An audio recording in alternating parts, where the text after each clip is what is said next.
We're all looking at the sky, waiting for the missiles, scanning the news for nuclear threats. That's exactly what they want. Because the next world war won't announce itself with sirens. It's already begun. In a laboratory you'll never see. And the weapon being perfected right now isn't designed to kill everyone.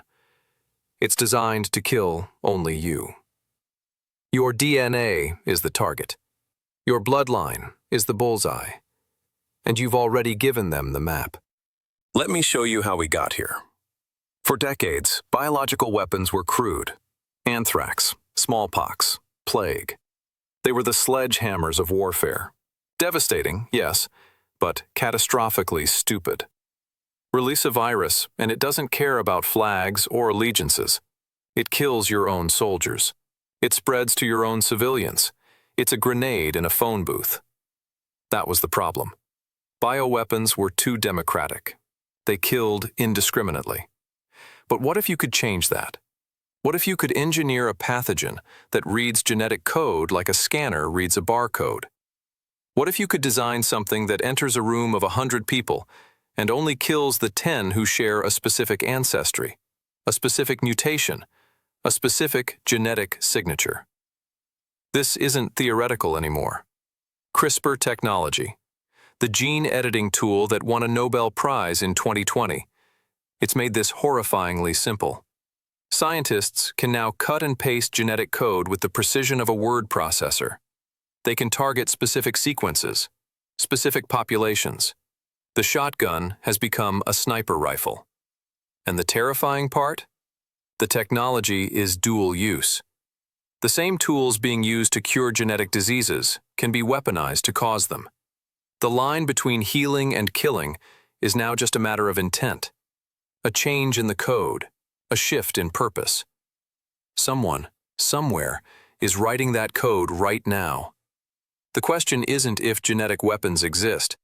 The question is, who's building them?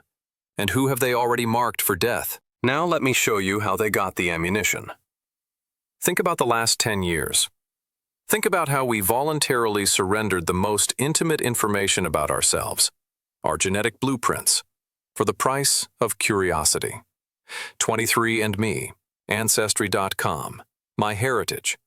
Millions of people, maybe you, spit into a tube, mailed it off, and handed over their entire genetic code to find out they're 3% Scandinavian. As of 2024, over 30 million people have uploaded their DNA to commercial databases. 30 million genetic profiles, sitting in servers. Hackable, buyable, accessible. In 2023, 23andMe suffered a data breach affecting nearly 7 million users. Genetic data. Irreplaceable, unchangeable data. Compromised. And that's just what we know about. But it gets darker. China has been aggressively collecting genetic data on a scale that should terrify you. The BGI Group, a Chinese genomics company. They've conducted prenatal tests on millions of women worldwide. That data flows back to China. In 2021, a Reuters investigation revealed that BGI was working directly with the Chinese military on genetic research. They're not just collecting DNA from their own citizens. They're harvesting it globally. And it's not just China. The U.S. Defense Advanced Research Projects Agency, DARPA. They've poured millions into genetic research. Projects with names like Advanced Tools for Mammalian Genome Engineering and Safe Genes. The stated goal? Biosecurity and defense. But defense, how? Defense from what? When you develop countermeasures, you first have to understand the threat, which means you have to create the threat. You have to know how a genetic weapon works before you can defend against it. And here's the nightmare buried in the fine print. We don't have international oversight on this. The Biological Weapons Convention, created in 1975, laughably outdated. It was written before CRISPR, before synthetic biology, before we could edit life itself with a laptop and a credit card. There are labs right now. Government labs, private labs, university labs. They have the capability to design a pathogen that could target specific ethnic groups, specific families, specific individuals. And we gave them the targeting data, willingly, eagerly. We thought we were learning about our ancestors. We were actually cataloging our vulnerabilities. So let me paint you a picture of what this war looks like. There are no mushroom clouds, no tanks rolling across borders, no declaration of war. Instead, a mysterious respiratory illness begins appearing in military bases across the United States. But it's selective. It only seems to affect men between the ages of 18 and 35, specifically men of Eastern European descent. The media calls it a mystery virus. Epidemiologists scramble to find the source. But there is no patient zero, no outbreak location. It simply appears, simultaneously, across multiple continents. Within weeks, the leadership structure of a rival nation begins to fall ill. Not all of them, just the ones who matter. Ministers, generals, key scientists. They share something in common, not their politics, but their genetics, a specific hereditary marker, a bloodline.